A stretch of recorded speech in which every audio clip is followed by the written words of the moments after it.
लेकिन दान करने में यशोदा मैया भी बाबा से पीछे नहीं रही। कार जान जब हारा यशोदा ने टान लगी, ले गले गले गले नहारी सब नट गई। बूढ़ो सयाचक आयो नहीं द्वार पे, सो तो कहो भैया यहाँ द्रव्य राशि लुट गई।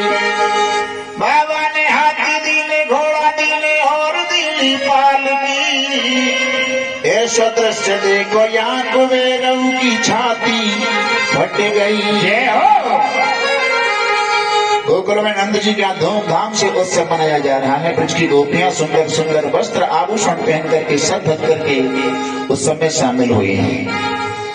और एक बात, अगर सजना है तो ठाकुर जी के सामने सजो, ठाकुर को रिझाने के लिए सजो, दुनिया को रिझाने से काम नहीं चलेगा।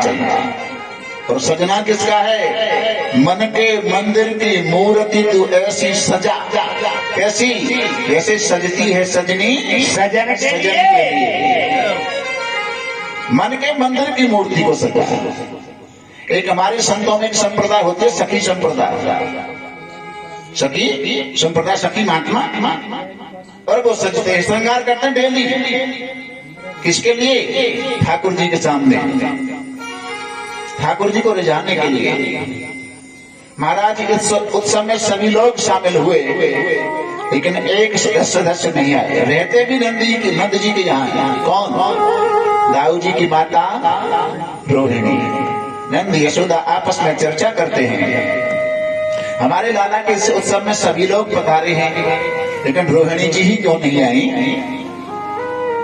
नंद अपने ही महल में रोहिणी के पास में नंद यशोदा गए और कहा, देखो लाला के उस समय सभी लोग पधारे, आप क्यों नहीं आए? उस समय रोहिणी की आंखें आंसुओं से भर गई। क्या कहा? पतिव्रता नारी होती है, उसके ऊपर, उसके पति के ऊपर कष्ट होता है, उस समय वो नया श्रृंगार नहीं करती है। मेरे पति वसुदेव कंस के कारागृह में बंद हैं, तो मैंने यहीं से बिना श्रृंगार किए आपके लाला के उस समय शामिल तो नहीं हो पाई, यहीं से मैंने आशीर्वाद दे दिया।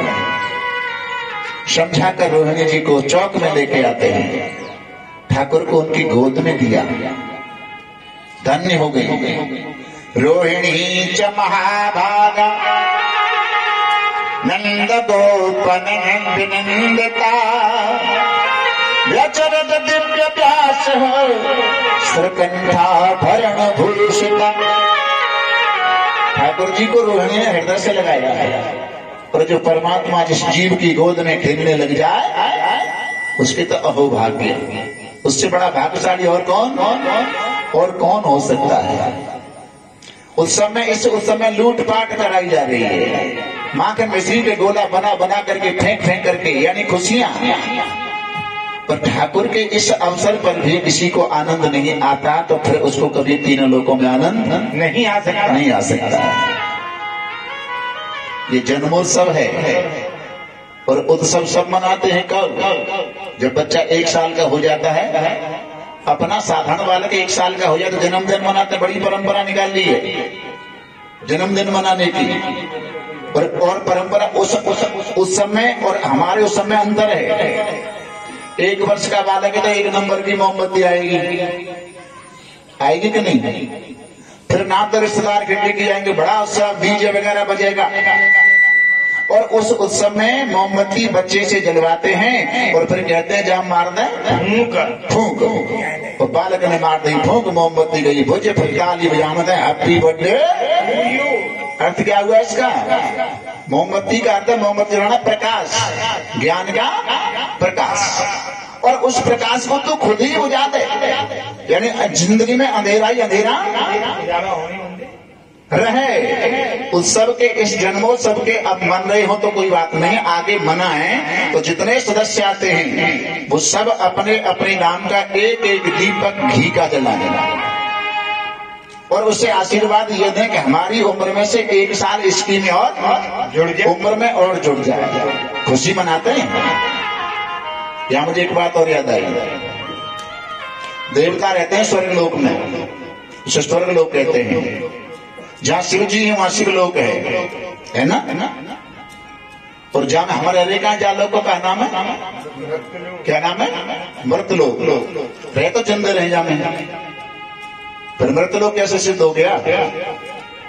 जिंदे है ना भाई। साबन रखना साबनदानी में, और मच्छर रहता है मच्छरदानी में, मच्छरदानी में। तो जिसमें जो रहता है वो वही लोक होता है। तो जब हम जिंदे रहते हो तो जिंदा लोक कहना चाहिए। मृतलोक क्यों सिद्ध हो गया? इसका अर्थ यह है, घंटे प्रति घंटे क्षण प्रति क्षण जन्म लेने के बाद में वो जीव मृत्यु की तरफ ही अग्रसर होता है। 80 साल की उम्र जो बच्चे जन्म हुआ उसकी 80 साल की उम्र है, और 1 साल उसमें से कम हो गई तो कितने रह गए? 79। अब खुशी मनानी चाहिए कि रंज करना चाहिए? 1 साल कम हो गई है, लेकिन उत्सव मनाने का अर्थ है जैसे 1 साल खुशी खुशी कट गई है, बिना किसी टेंशन के कट गई है, आगे आने वाली साल भी इसी तरह से कट जानी चाहिए। चिरंजीवी भव, आयुष्मान भव, सौम्यति, लंबी उम्र का आशीर्वाद उसको देना चाहिए। आदि आदि के लोग माखन मिश्री के गोला बना बना करके फेंक फेंक करके होली खेली जा रही है। ब्रज की ठेठ भाषा, एक बुढ़िया 80 वर्ष की जाके मुंह में दांत ना, हाथ में डंडा लग रहा, कमर झुक रही है, और नंद के महल के सामने कही अपनी भाषा में चौरे छोड़ाओ, यहाँ कहा भयो है। बिल्कुल ठेठ ब्रज भाषा है। एक वाला बड़ा नटी था, नटखट था, उसने आदि किलो माखन मिश्री का गोला लेके बुढ़िया के मुंह पर तक के मारा, सीधा गपाक से मुंह में चला गया। बुढ़िया होठों को चाटने लगी। फिर पूछा, अरे छोरा ना कहा भयो है? बाल बाल कह बोले तेरे भौनी तो है, वो तो अब ना मालूम ना कहा भयो है?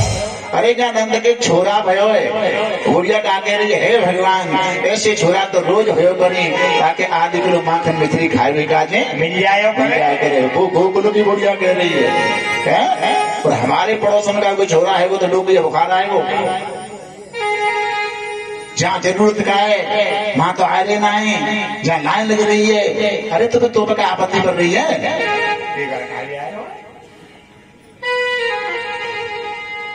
गोपियां बधाई दे रही हैं, जोग जोग जियोरी यशोदा मैया तेरो ललना। जोग जोग जियोरी यशोदा मैया तेरो ललना। जोग जोग जियोरी यशोदा मैया तेरो ललना। तेरो ललना मैया, तेरो ललना, तेरो ललना मैया, तेरो ललना। जोग जोग जियोरी यशोदा मैया तेरो ललना। जोग जोग जियोरी यशोदा मैया तेरो ललना। तेरे सूरत जाती अजब अनोखी है, बिल्कुल अनहोनी। सूरत जाती अजब अनोखी है, बिल्कुल अनहोनी। सूरत जाती अजब अनोखी है, बिल्कुल अनहोनी। हरे दिल के अंदर बस के गई सुबह सलोनी, घर के काम काज बिसराए गए मोटू और लेना। जुग जुग जियोरी यशोदा मैया तेरो ललना। जुग जुग जियोरी यशोदा मैया तेरो ललना। मदन चूर है रही गुजरी, वो तुम बचो न सोजे। मदन चूर है रही गुजरी, वो तुम बचो न सूझे। मदन चूर है रही गुजरी, वो तुम बचो न सूझे। सब गलियां में देखी भारी, मुझे अरिबा के प्यार बधाई। तेरा में सखी गली चलेना। जुग जुग जियोरी यशोदा मैया तेरो ललना। जुग जुग जियोरी यशोदा मैया तेरो ललना।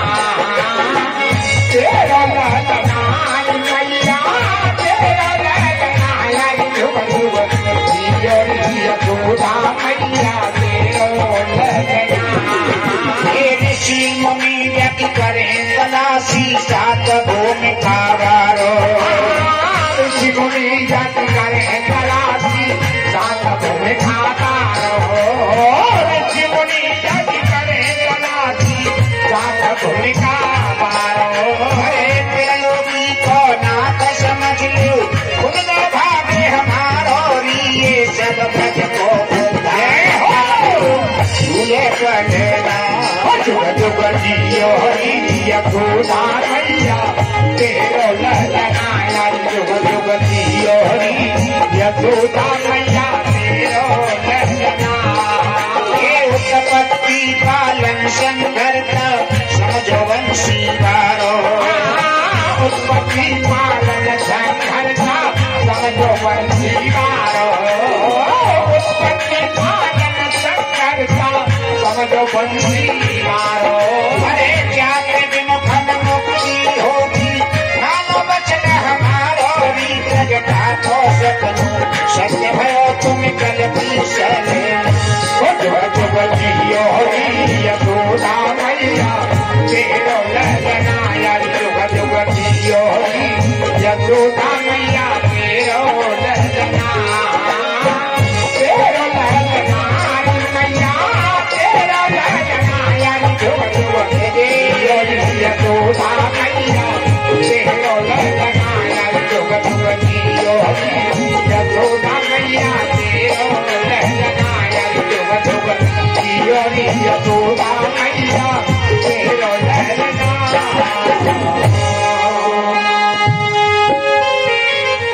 सूरत जाकी अजब अनोखी है बिल्कुल अनहोनी और दिल के अंदर गोपियों के दिल में भगवान है और हमारे दिमाग में भगवान है। दिमाग में दिल में तो संसार भरे हुए है और दिमाग से तो कोई न कोई बात कबू न कबू उड़ी सकते है।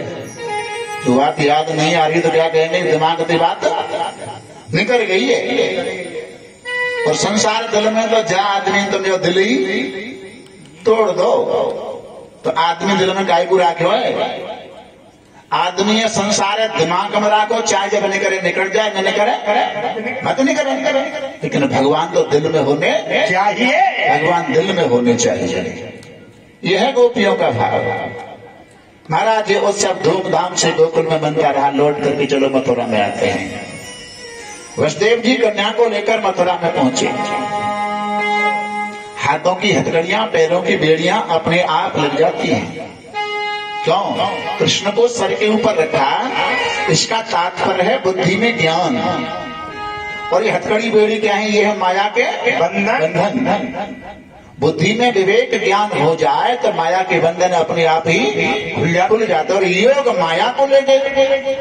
अब दोबारा योग माया को ले गए तो माया से जुड़ गए। योग माने जुड़ना। योग के दो अर्थ होते हैं। 2-3 संख्याओं के जोड़ को कहते हैं योग बराबर योग। और एक योग होता है चित्त वृत्ति निरोध सह योग। चित्त की वृत्ति हृदय के अंदर ही रुक जाने का नाम होता है योग।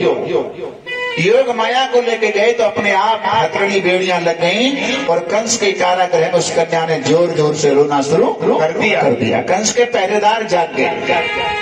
भाव बनाया। कंस के काल ने जन्म ले लिया। 8वां बालक देवकी का पैदा हो गया। कंस को अवगत कराओ।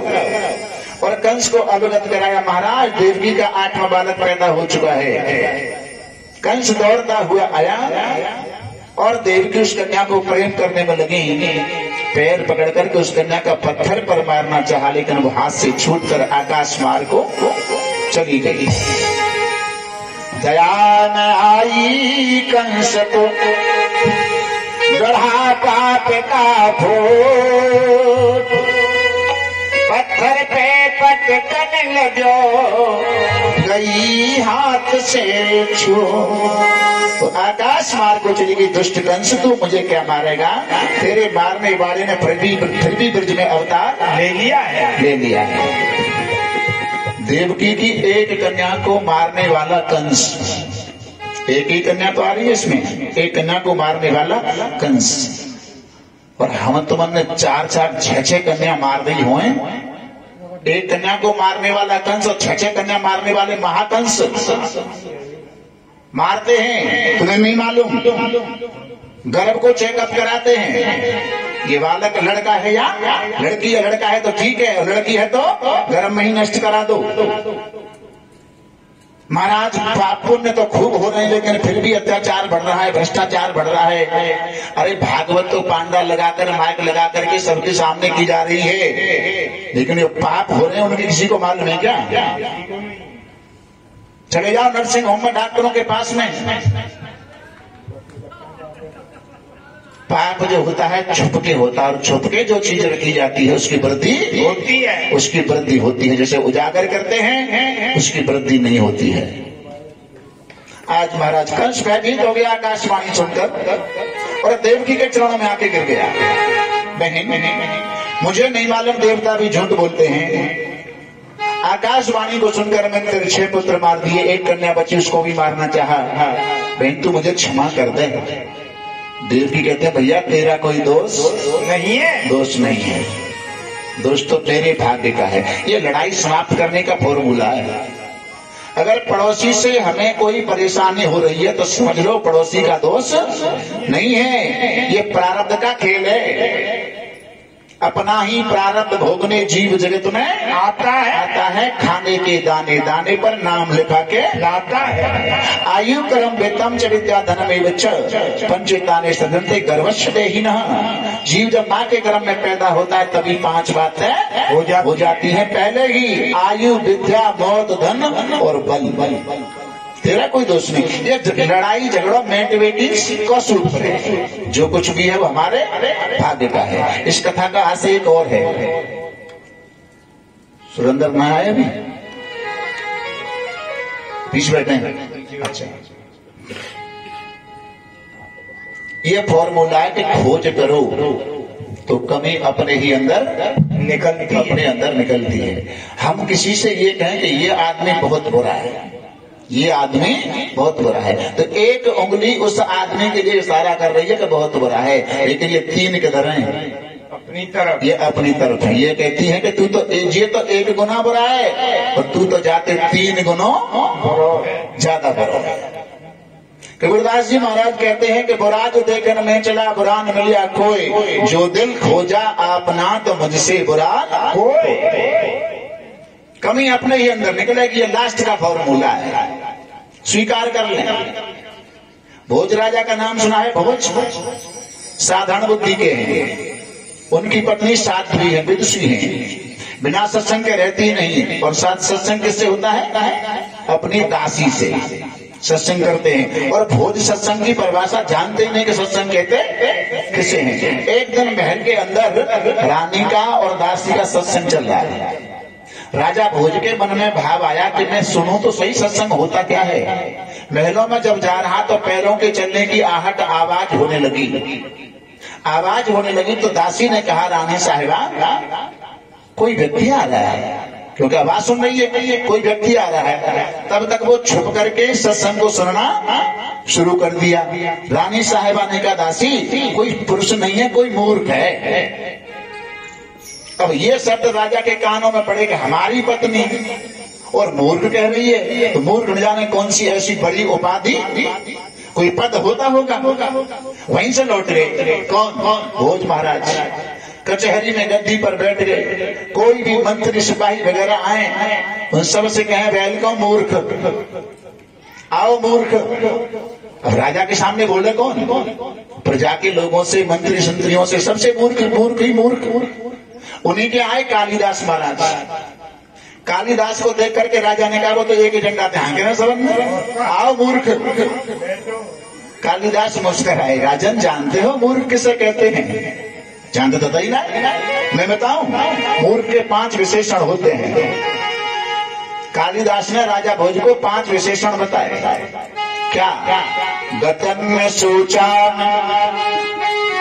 कर्तन्य मन में, खादा में गच्छा में हसन्य जल पे, द्वाभ्याम तृतीयो भवान राजन, किम कारणम भोज अहम मूर्ख। पांचों विशेषण हो गए। गतन न सोचा, जो निकली हुई बात को बार बार रिपीट करे, निकली हुई बात को सोच करे वो मूर्ख है। कृतन न मन, किसी के किए हुए एहसान को नहीं माने। माँ बाप का एहसान, भगवान का एहसान, अगर इनके किए हुए एहसान को, भगवान का एहसान तो हमारे ऊपर बहुत दिन पहले हो गया। कब हो गया? 84 लाख योनि छुड़वा करके हमें यह मानव का जीवन दे दिया। इससे बड़ा और कोई एहसान हो सकता है? और एहसान कर दिया और एहसान को भूल जाए। गतन में सोचान, कृतन में मन, किसी के किए हुए एहसान को नहीं माने। और खादाम गच्छान, भोजन भजन लक्ष्मी, ये छिपा करके रहने चाहिए। लेकिन हाथ पर रोटी धर के और बहुत जल्दी काम है, चलते जा रहा और खाते जा रहा रास्ता में, चलते चलते भोजन करते हैं, वो मूर्ख की श्रेणी में है। और हसन जल पे, जल पीते समय हंसे, वो मूर्ख है। और विशेष मूर्ख कौन है? विशेष मूर्ख वो है कि द्वाभ्याम तृतीयोन भगवान राजन, दो व्यक्ति के बीच में कोई चर्चा चल रही हो, कोई बात चल रही हो, और उन्हें तीसरा व्यक्ति कान लगा के सुने, वो मूर्ख है। फिर किन कारणम भोज अहम मूर्ख, फिर तुमने मुझसे मूर्ख क्यों कहा? और ये कहा कि दो के बीच में बात चल रही हो, तीसरा कोई कान लगा के सुने, वो मूर्ख है। राजा भोज ने दो कान पकड़ ले, मूर्ख तो नहीं निकले। जय हो। अगर खोज की तो अपने ही अंदर कमी निकली, क्योंकि मैं रानी की दास जी की बात को सुन रहा था। इस कथा का आज सही है। अब हम ये कह देते कि जो करेगा सो करेगा, हमें क्या लेना देना है, यही तो है। लेकिन एक दोहा और है रामचरितमानस में, और करे अपराध को और पाप फल भोग, अति विचित्र भगवंत गति को जन जानन योग। उधर तो यह है कि करेगा सो भरेगा, और इधर ये कहते हैं कि अपराध करने वाला कोई और भोगने वाला कोई। तो यहाँ एक प्रमाण तो ये दिया क्या कि दशरथ जी महाराज ने श्रवण कुमार को मारा। फिर वनवास राम को क्यों हुआ? अपराध तो दशरथ जी ने किया, राम का वनवास क्यों हुआ? एक तो ये हो गया। और दूसरा गीता में एक श्लोक आता है, शंकरौ नरकायैव कुलग्ना नाम कुलश्च पतंत पितरो योषाम युक्त पिंडो दत्तरिया। जो हमारे पितर अधोगति को प्राप्त हो गए हैं, उन पितरों का मुख केवल साल में जो पितृ श्राद्ध आते हैं उनमें ही खुलता है। बाकी 11.5 महीने उनको भूखा प्यासा भटकना पड़ता है। प्रेत काले कपड़े में प्रेत, इसका मुख छोटे आकार का होता है और पेट बड़े आकार का होता है। तो उस बड़े आकार के पेट को भरने के लिए पितृ श्राद्ध बताए हैं, अपने पितरों के ऋण से उरण होने के लिए। और हम पूजा करते नहीं, पितरों को मानते नहीं, श्राद्ध हम करते नहीं, तो करने वाले तो हैं हम। और करे अपराध को, पाप तो किया हमने, और भूखा प्यासा भटकना पड़ता है उन पितरों को। महाराज कंस ने अपने यहाँ एक आपातकालीन सभा बुलवाई, सैनिक मंत्रियों को बुलाया। अरे भाई, इतना प्रयास करने पर भी मेरे काल ने जन्म ले लिया। वो सब लोग क्या कहते, अरे महाराज को छोटा सा बालक तुम्हारा क्या बिगाड़ सकता है?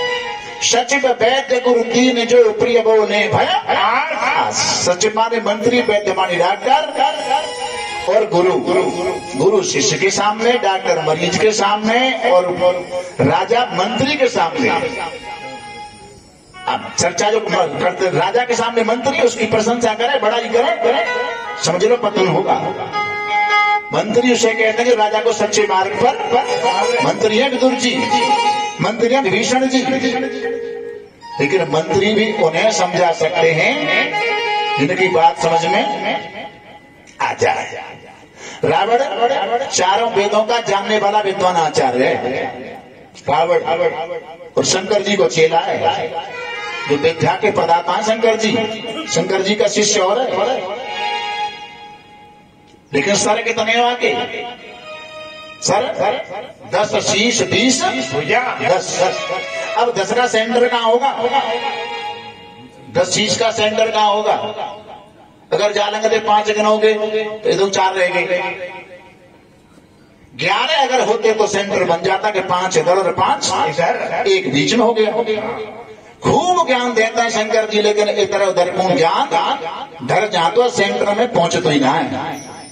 हम दुनिया को ज्ञान सिखाते हैं लेकिन किसी के दूसरे के ज्ञान को ग्रहण नहीं करते, क्योंकि इधर उधर ढल जाता है।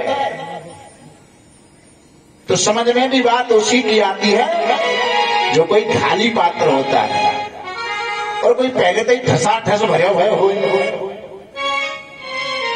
हमें तो सुबह सुबह पंडित जी और सुरेंद्र भैया ही जाए घटोने में आज ऐसी बात आनी चाहिए, मैंने कैसी मैं बनावटी बात ना करूं भाई। अगर प्रसंग आ गया तो कर दूंगा, कर दूं कर दूं।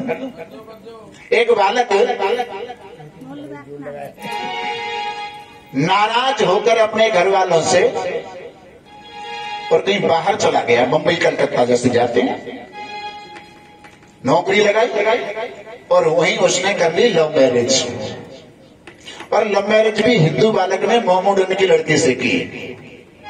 कुछ दिन बाद, साल 2 साल के बाद में घर पे आया, अपने क्षेत्र में गांव में आया तो उसने समझाया कि देख